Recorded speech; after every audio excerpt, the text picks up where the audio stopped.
जय हिंद दोस्तों, मैं प्रेम नैनीवाल और आज फिर हम रूबरू हो रहे हैं एक नए वीडियो के साथ। दोस्तों आज हम चैप्टर जो नोवा है उसका पार्ट 4 करने जा रहे हैं। तो चैप्टर 9 पार्ट 4 और बात हमारी चल रही थी दर्पण को लेकर। दर्पण में हमने दो प्रकार के दर्पण देखे कि अवतल दर्पण और उत्तल दर्पण, और दोनों की जो स्थितियां हैं, प्रतिबिंब कैसे बनाए जा सकते हैं, वो बात भी हमने की है। और आज उससे आगे, और जैसा कि मैंने आपको बोला है कि अब वीडियो में मैं आपको क्या बताने वाला हूँ, दर्पण सूत्र। तो बस चर्चा आज उस बात को लेकर ही रहेगी, दर्पण सूत्र की हम बात कर रहे हैं। तो पहले एक बार मैं आपको इससे परिचित करवा देता हूँ कि ये फॉर्मूला है क्या। मैंने कहा है कि F जो है स्मॉल वाला, उसे हम फोकस दूरी कहेंगे। तो F को फोकस दूरी कहेंगे, इतना पता है। और जो U होगा उसे हम बिंब की दूरी कहेंगे, बिंब दूरी। और ये सारी दूरियां हैं, मैंने आपको बताया कि ध्रुव O से मापी जाती है ये वाली दूरियां। तो फोकस यानी F से लगाकर के O तक की दूरी, U यानी कि वस्तु से लगाकर के बिंदु O तक की दूरी, और लास्ट एक और बचता है और जिसे हम कहते हैं कि V, और V को हिंदी में कहेंगे प्रतिबिंब की दूरी या प्रतिबिंब दूरी। बिंदु O से लगा करके जहां प्रतिबिंब बन रहा है वहां तक की दूरी, और ये सारी दूरियां मुख्य अक्ष पे होती है। जैसे ये दर्पण है और ये इसकी मुख्य अक्ष है, तो मुख्य अक्ष से लगा करके F तक की दूरी ये वाली फोकस दूरी कहलाएगी। और अगर आप वस्तु को यहाँ रख रहे हैं तो वस्तु से लगा करके यहाँ तक की दूरी ये आपकी U कहलाएगी, वस्तु की दूरी या बिंब की दूरी। वस्तु को बिंब भी कहा जा सकता है। प्रतिबिंब, अगर प्रतिबिंब यहाँ बन रहा है तो यहाँ से यहाँ तक की दूरी ये वाली दूरी, और ये वाली दूरी कहलाएगी V, जिसे हम कहेंगे प्रतिबिंब दूरी। H और H डैश को लेकर बात हुई थी। H डैश हम कहेंगे किसे, H डैश का मतलब है कि प्रतिबिंब की ऊंचाई, और H का मतलब है बिंब की ऊंचाई। तो वो बातें हैं, और इसी को लेकर यानी इन तीनों में एक संबंध आप मान लीजिए, इन तीनों में एक संबंध है, और उस संबंध को हम इस रूप में जानते हैं, 1/f is equal to 1/v plus 1/u, और यही कहलाता है दर्पण सूत्र। ये जो फॉर्मूला आप बोर्ड पे देख रहे हैं, इस फॉर्मूले को दर्पण सूत्र कहेंगे। अब ये बनता कैसे है, ये बात भी हमें करना जरूरी है। तो कैसे बनता है देखते हैं, और इसके लिए पहले ये चाहिए कि आप इस डायग्राम को अच्छे से समझे, जो चित्र मैं यहाँ पे बना रहा हूँ। तो ये कोई दर्पण है ऐसा हम मान लेते हैं, और ये दर्पण कोई सा भी है, लेकिन हम पहले अवतल मान के चलेंगे। तो ये अवतल दर्पण है, ये अवतल दर्पण की मुख्य अक्ष है जो सीधा बिंदु कहाँ पे आती है, वो बिंदु पे ये रेखा है एक, है ना। उसके बाद ये इसका फोकस बिंदु जिसे हम कहेंगे F, ये इसका वक्रता केंद्र C। वक्रता केंद्र से हमें कोई खास लेना देना है नहीं, तो यहाँ पे इसका उपयोग नहीं है ना क्योंकि, तो इसलिए मैं इसको हटा रहा हूं। अगर आप कोई वस्तु यहाँ पे रख रहे हैं तो आप जानते हैं कि वस्तु को जब यहाँ पे रखा जाता है, C से परे जब वस्तु को रखा जाता है तो एक किरण समांतर आती है, और समांतर आने वाली किरण हमेशा ही कहाँ से गुजरती है, फोकस बिंदु से। ये आपका फोकस बिंदु है, तो फोकस से वो गुजर जाएगी, ये लौट चुकी है। लेकिन जो किरण यहाँ पे फोकस बिंदु पे आती है, फोकस बिंदु से होती हुई आती है, वो हमेशा ही क्या हो जाती है, ऐसे समांतर हो जाती है। F से आने वाली समांतर हो जाती है, और समांतर आने वाली F से गुजरती है। दोनों ही स्थितियां एक दूसरे के विपरीत हैं। तो इस किरण की दिशा ये होगी और इसकी दिशा ये है, फिलहाल इसकी दिशा ये। मैं मान के चलता हूं कि ये जो अपना बिंब है, यानी कि जो वस्तु है, उस वस्तु का नाम दिला देते हैं P और Q, P और Q।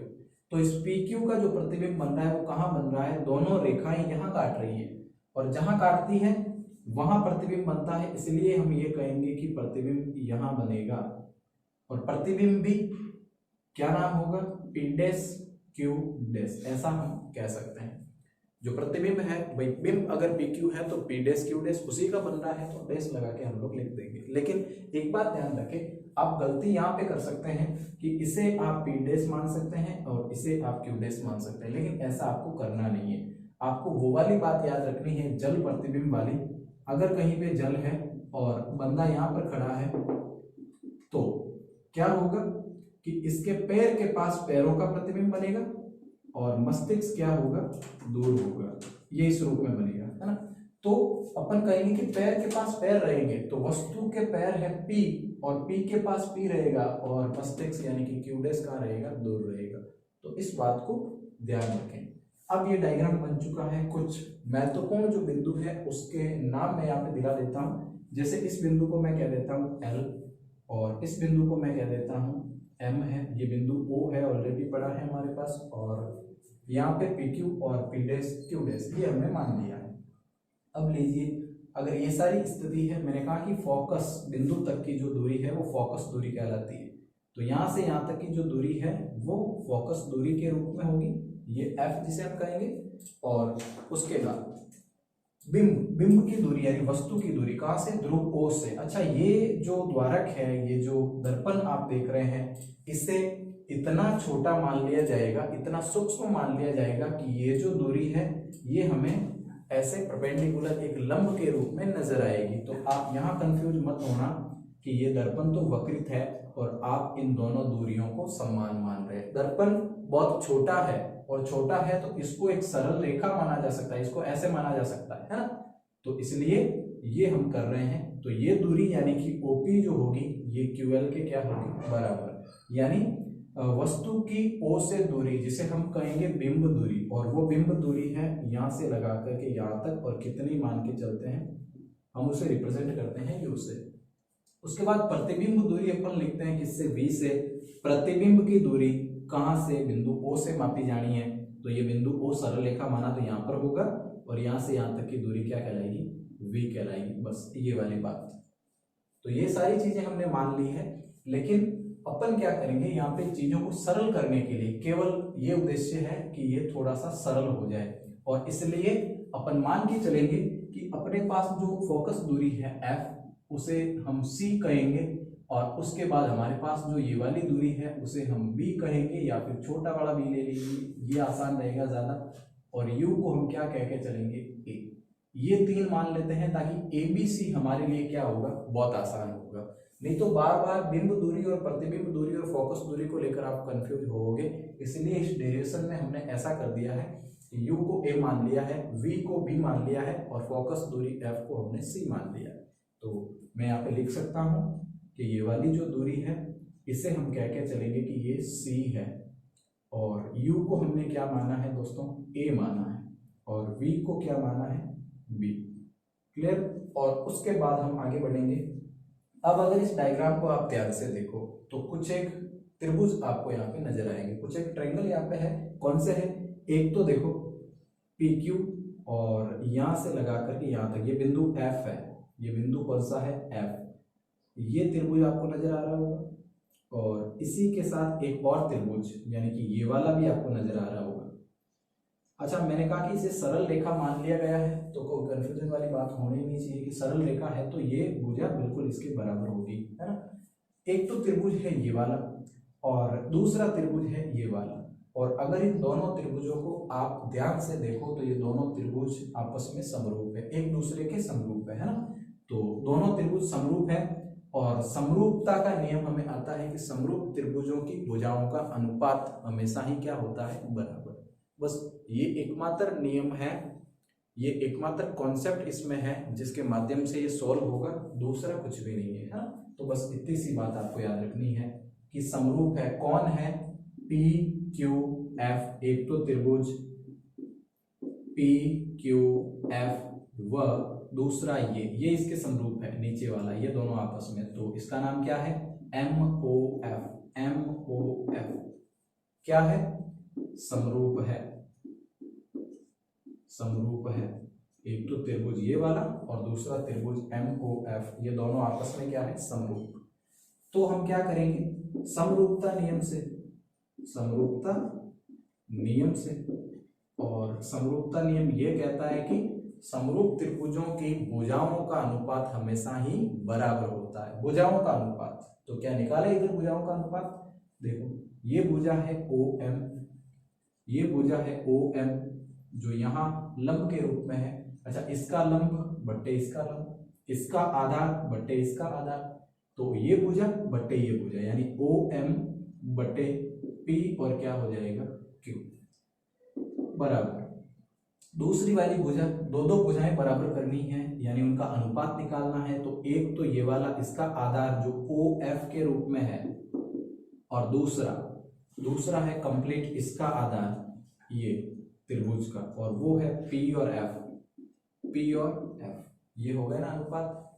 दोनों त्रिभुजों की भुजाओं का अनुपात क्या रहेगा, बराबर रहेगा। इस बात को ध्यान रखें, ये बटे ये बराबर होगी किसके, ये बटे ये। तो ये समरूपता नियम है और इसको मैंने यहाँ पे लगाया है। लेकिन क्या आप यहाँ पे OF को बता सकते हैं कि वो कितना है? जी बिल्कुल, ये बिल्कुल इतना ही है। कितना?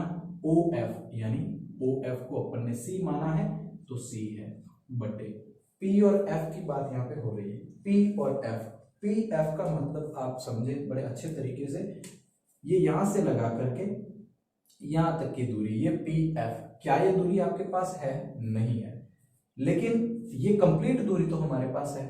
वस्तु से लगा करके O तक की दूरी, ये बिंब दूरी जो कि U को क्या माना है? A। तो ये वाली दूरी इसके बराबर है, समांतर, ये सरल रेखा मान लिया तो ये इसके समांतर है, मतलब ये दूरी हमारे पास है। कितनी है? A। और चाहिए कौन सी? ये वाली। तो पूरी A में से इस C को जब आप घटाओगे, भाई कंप्लीट दूरी कितनी है? A। और A में से क्या करोगे, यहां से यहां तक ये जो C है, A में से इसे घटा लोगे तो यहां से यहां तक की दूरी आ जाएगी कि नहीं आ जाएगी? यानी A में से C को क्या करना है? घटाना। कंप्लीट A में से इस C को घटाओ। तो PF के लिए कंप्लीट जो आपका है A, उसमें से C को क्या कर दूंगा? घटा दूंगा, और ये कह दूंगा कि ये समीकरण बन चुकी है। OM को अगर आप यहाँ पे देखो भाई, OM कौन है? ये वाली दूरी, और ये इसके क्या है? बराबर। ये वाली अगर इसे सरल रेखा माना जाएगा तो ये वाली दूरी इसके क्या होगी? बराबर। तो लिखें कि यहाँ पर जो OM है वो बराबर है P डैश Q डैश के, और इसलिए इस समीकरण में OM की जगह में P डैश Q डैश लिख दूं। तो लीजिए P डैश Q डैश बट्टे PQ एज इट इज पड़ा है, और इज इक्वल टू C बट्टे A माइनस C। ये होगा इसके लिए, और इसे मैं कह दूंगा समीकरण नंबर कौन सी हो जाएगी? 1। तो ये समीकरण 1 बना है। बस इसी तरीके से दो और त्रिभुज मेरे को यहाँ पे समरूप दिख रहे हैं, और उसमें भी समरूपता नियम लागू करेंगे, दोनों समीकरणों की तुलना करेंगे और मामला सॉल्व हो जाएगा। तो लीजिए मैं इसको यहाँ पे कर रहा हूँ। देखें, ये दोनों त्रिभुज आपस में समरूप थे, लेकिन एक बात और है, वो क्या है कि ये त्रिभुज यहां से यहां तक ये जो बन रहा है, और ये वाला त्रिभुज समरूप है किसके? इसके, क्योंकि ये दोनों एंगल भी तो यहाँ पे बराबर होंगे ना, शीर्षाभिमुख कोण, तो इसलिए ये दोनों आपस में क्या होंगे? समरूप। तो लिखें कि त्रिभुज FOL है ना, या OFL, जो भी आप लिखना चाहें, तो त्रिभुज FOL व त्रिभुज कौन सा वाला? FP dash Q dash. तो त्रिभुज FP डैश Q डैश क्या है? समरूप है। त्रिभुज समरूप है। तो समरूपता नियम से वापस, तो समरूपता नियम, और इसके अंतर्गत हम क्या करेंगे? दोनों त्रिभुजों की भुजाओं का अनुपात बराबर होगा, यानी इसका लंब बटे इसका लंब। तो इसका लंब कितना है? OL, एक भुजा ये आपको नजर आ रही है, तो OL बटे P डैश Q डैश। तो लीजिए OL बटे P डैश Q डैश बराबर होगा दो जो दूसरी भुजाएं हैं उनके अनुपात के। तो दूसरी भुजा कौन सी? इसकी भुजा, ये बटे ये क्या है? तो ये बटे ये कर देंगे, यानी OF बटे क्या हो जाएगा? P dash F। तो OF बटे P डैश F। क्या ये बात समझ में आ रही है? इस तरीके से भाई इन दोनों भुजाओं का अनुपात निकाला, तो ये भुजा बटे ये भुजा बराबर होगा किसके? ये दोनों जो भुजाएं हैं, ये भुजा बटे ये भुजा, यहाँ से F और P डैश, ये बात हो रही है यहाँ तक की, है ना। तो वो हमने किया है, लेकिन यहाँ पर भी अगर आप देखो तो ये जो OL है वो किसके बराबर है? PQ के। ये दोनों समांतर, भाई रेखा यहाँ पे ये किरण कैसे जा रही है? समांतर, तो ये इसके बराबर होगा, है ना। तो अपन ऐसा कह सकते हैं कि ये जो अपना OL है वो बराबर है किसके, P और Q के, तो PQ के बराबर है। इसकी जगह तो हम ये मान रख देंगे, है ना।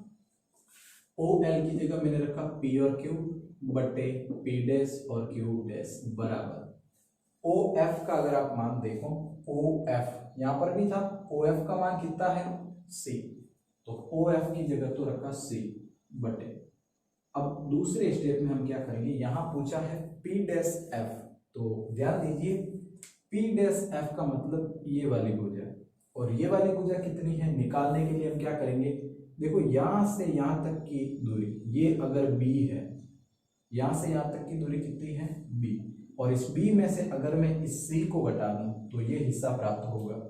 कंप्लीट B है, B में से C को घटा दूं तो ये हिस्सा प्राप्त हो जाएगा, यानी P डैश F प्राप्त हो जाएगा।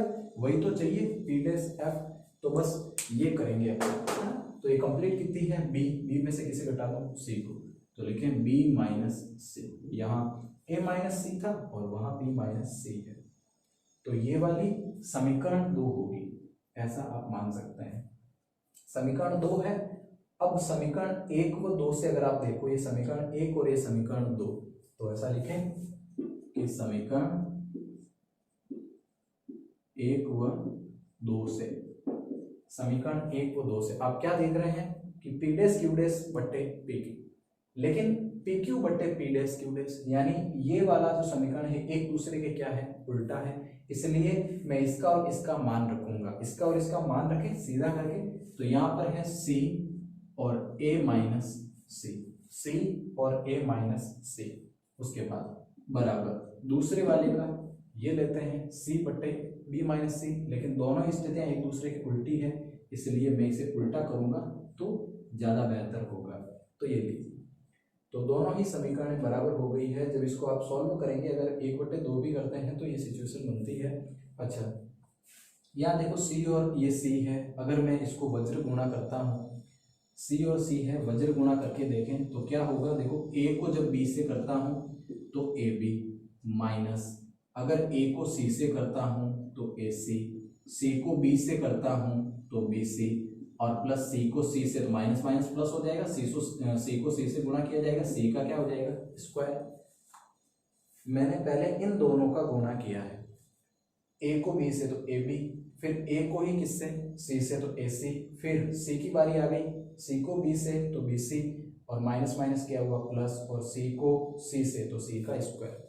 अब बात है अगली कि C को जब C से गुणा किया जाएगा, C को C से, मतलब ये वाला C इस वाले C से मल्टीपल होगा, तो फिर से C का क्या आएगा स्क्वायर, C का स्क्वायर। इधर भी है C का स्क्वायर और इधर भी है, इसलिए C स्क्वायर आपस में क्या हो गया कैंसल। लेकिन बचा हमारे पास क्या बचा, ये देखिए हम इसको यहाँ पर लिख रहे हैं फोकस दूरी। अब ये किसी काम का नहीं है, तो बिल्कुल इसे हटा देना चाहिए, और ये दर्पण सूत्र भी आपको याद हो गया होगा। तो अपन ऐसा करेंगे कि अब हमारे पास बचा क्या है, AB minus AC minus BC, AC minus B और C बराबर में क्या है 0 है। अगर तीनों में ABC का भाग लगाए, तीनों में ABC का भाग, तो क्या बचेगा AB बट्टे ABC माइनस AC बट्टे ABC माइनस BC बट्टे ABC। अगर मैं इसको इधर पक्षांतरण करता हूँ, अगर इसको इधर लेके आता हूँ तो माइनस, तो ये यहाँ से कैंसिल हो जाएगा, बराबर लगेगा, और यहाँ क्या लग जाएगा प्लस। दोनों साइड आप पक्षांतरण करके इसको देखना। तो AB से AB इधर क्या हो जाएगा कैंसिल, A और C से A और C क्या हो जाएगा कैंसिल। अच्छा, BC की बात है तो BC से BC क्या हो जाएगा कैंसिल। अगर आप गौर से इसको देखो तो यहाँ बचा है 1/C और वहाँ बचा है 1/B प्लस वहाँ बचा है 1/C। तो ये स्थिति होगी 1/C क्या 1/A सॉरी, तो ये A बच गया। अब उसके बाद अब ये C क्या था, C था F, तो लिखिए F is equal to B क्या था, B को अगर ध्यान से देखो तो B था V, तो 1/V प्लस A क्या था, A था U, तो 1/U यानी इसको इस तरीके से सॉल्व किया जा सकता है। सीधा करके इसको हमने सॉल्व कर लिया है, एक स्टेप हमने कम करने की कोशिश की है, लेकिन इस बात का आप ध्यान रखें कि किसी भी दर्पण से, मैंने बोला कि पिछले वीडियो में, दर्पण से अगर इस दिशा में दूरियां मापी जानी है तो वो दूरियां ऋणात्मक होगी, यानी यहाँ u, v और f तीनों, तो ये दूरी भी मूल बिंदु से इधर, अच्छा ये वाली जो बिंब की दूरी है, बिंब यहाँ है, बिंब की दूरी है तो वो भी इधर, तो वो भी माइनस में, और इधर, यानी कि ये आपकी बाईं तरफ है और बाईं तरफ ली जाने वाली सारी दूरियां क्या होती है, ऋणात्मक। तो आप अगर इन तीनों को ऋणात्मक लेके सॉल्व करते हो तो वो बिल्कुल इस रूप में आएगा, और अगर आप ऐसे भी करते हो तो भी बात क्या होगी, सेम। तो सीधा करना है या फिर निशान को ऐसे लगा के करना है, वो बात आप पे डिपेंड है, लेकिन ये जो फॉर्मूला फिलहाल हमारे पास आया है, इस फॉर्मूले को हम कहते हैं दर्पण सूत्र। कौन सा सूत्र, दर्पण सूत्र। और इस सूत्र में ये कहा गया है कि 1/, जो फोकस दूरी है वो बराबर होगी 1/v + 1/u, यानी कि प्रतिबिंब की दूरी और बिंब की दूरी। तो ये यहाँ योग इस रूप में हो जाएगा और बराबर होगा, जिसे हम कहेंगे दर्पण सूत्र। कुछ न्यूमेरिकल्स यहाँ से पूछे जाएंगे दर्पण सूत्र को लेकर, और उसमें इन तीनों में से दो चीजें आपको दे रखी होगी और तीसरा क्या करना होगा, ज्ञात करना होगा किसी दर्पण के लिए, कि किसी दर्पण के सामने इतनी दूरी पर वस्तु रखी है और उसकी फोकस दूरी कितनी है, तो आप उसके लिए प्रतिबिंब की दूरी ज्ञात कीजिए। तो ये सारी चीजें अगर आपसे पूछी जाती है तो बहुत आसानी से आप इसे सॉल्व कर सकते हैं। और आगे बढ़ते हैं, स्क्रीनशॉट आप ले सकते हैं इसका। दर्पण सूत्र के बाद एक छोटा सा टॉपिक, और वो है आवर्तनता। आवर्तनता क्या है, किसी भी दर्पण के लिए आवर्तनता क्या होती है। कोई दर्पण आवर्तित है तो मतलब हम कहेंगे कि वो दर्पण बड़ा है। अगर कोई प्रतिबिंब आवर्तित है तो हम कहेंगे कि वो प्रतिबिंब क्या है, बड़ा है। आवर्तित नहीं है तो वो छोटा है। आवर्धन का मतलब उसके आकार को लेकर है, लेकिन असल मायने में ये है क्या, वो जानना भी हमारे लिए जरूरी है। तो अगला जो हमारा टॉपिक है इसी से जुड़ा, और उसे हम कहेंगे आवर्धनता। आवर्धनता को रिप्रेजेंट करने के लिए हम m काम में लेते हैं। तो आवर्धनता m क्या है, देखो अगर सूक्ष्म रूप में देखा जाए, छोटे रूप में, तो आवर्धनता ऊंचाइयों का अनुपात है। कौन सी ऊंचाई, मैंने आपको बोला कि जो बिंब की ऊंचाई है, बिंब की ऊंचाई, बिंब का मतलब वस्तु, और वस्तु की ऊंचाई जिसे हम रिप्रेजेंट करते हैं h से, और प्रतिबिंब की ऊंचाई, प्रतिबिंब की ऊंचाई, और उसे हम रिप्रेजेंट करेंगे h'।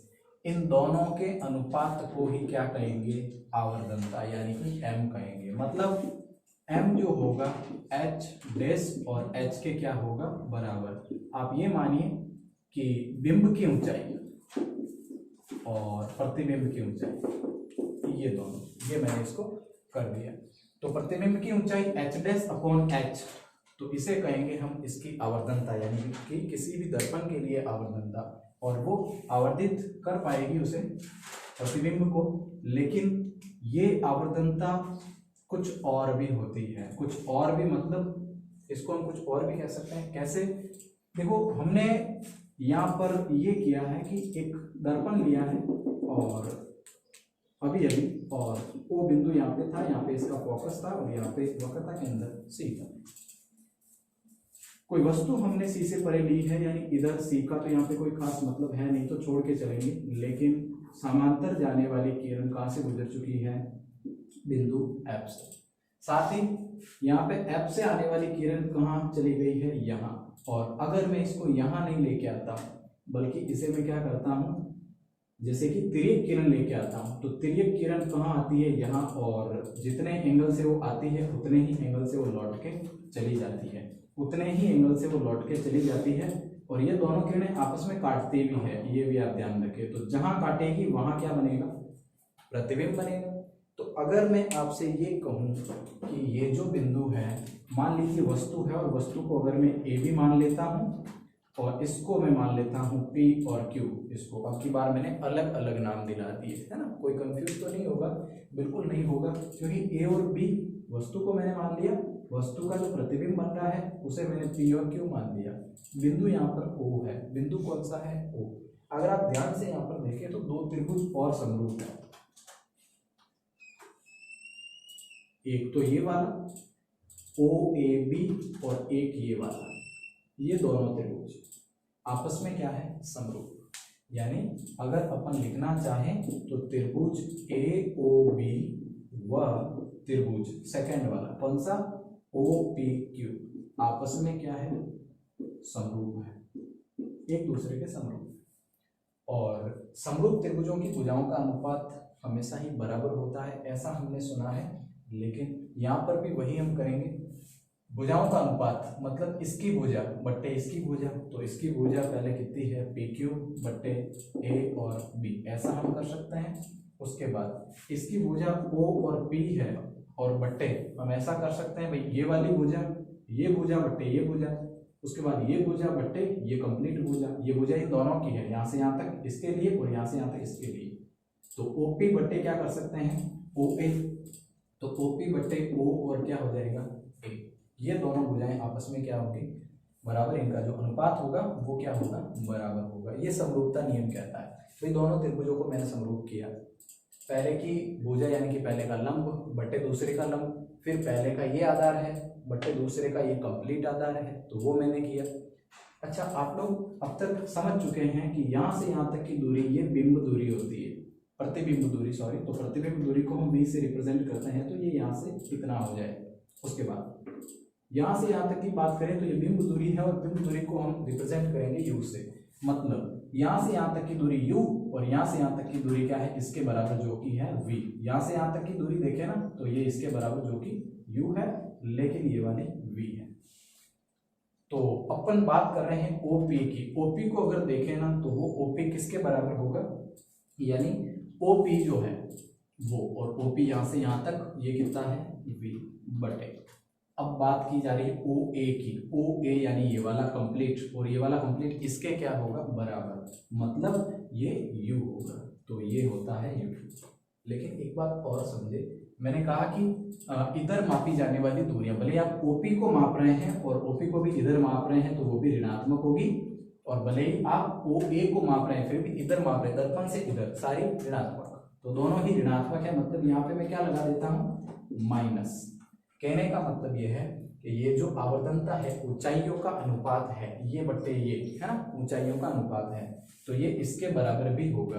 अगर मैं आवर्तनता की बात करता हूँ, ऊंचाइयों का अनुपात देखता हूँ, तो ऊंचाई यानी प्रतिबिंब की ऊंचाई बट्टे बिंब की ऊंचाई, प्रतिबिंब की ऊंचाई कितनी है? PQ, ये वाली, बट्टे बिंब की ऊंचाई कितनी है? ये किसके बराबर है? इसके। तो प्रतिबिंब की ऊंचाई और बिंब की ऊंचाई का अनुपात यदि PQ और AP निकाला तो ये किसके बराबर? इसके बराबर, जो कि माइनस V अपॉन U के क्या है? बराबर। फाइनली मैं ये कहना चाह रहा हूँ कि H डैश बट्टे H यानी ऊंचाइयों का जो अनुपात है वो, ये चारों बराबर है, तो माइनस V बट्टे U के क्या है? बराबर। यहाँ पे V क्या है? V प्रतिबिंब की दूरी है और U है बिंब की दूरी। तो प्रतिबिंब की दूरी और बिंब की दूरी, इन सबको भी हम कह सकते हैं कि वो दर्पण की क्या है? आवर्तनता है। तो आवर्तनता M के लिए हम अब तक बात कर चुके हैं और वो इस रूप में होगी, है ना। तो आवर्तनता M is equal to H dash upon H यानी ऊंचाइयों का अनुपात, और साथ ही आवर्तनता माइनस V अपॉन U के बराबर होगी। तो ये बात, और ये बात हमें तब पता चली जब हमने दो त्रिभुजों को क्या किया? समरूप किया। तो समरूपता नियम से इस तरीके से दो बातें हम बना सकते हैं, एक तो दर्पण सूत्र में वो काम आएगा, और दूसरा आवर्तनता अगर है तो आवर्तनता की बात जब की जाएगी तो ये इस रूप में होगा। तो दोस्तों, आज के लिए इस वीडियो सेशन में इतना ही। इजाज़त चाहेंगे आपसे, मिलेंगे एक नए टॉपिक के साथ, और उसमें भी हम बहुत सारी बातें इस प्रकाश को लेकर करेंगे। तब तक के लिए दोस्तों, पढ़ते रहें। धन्यवाद।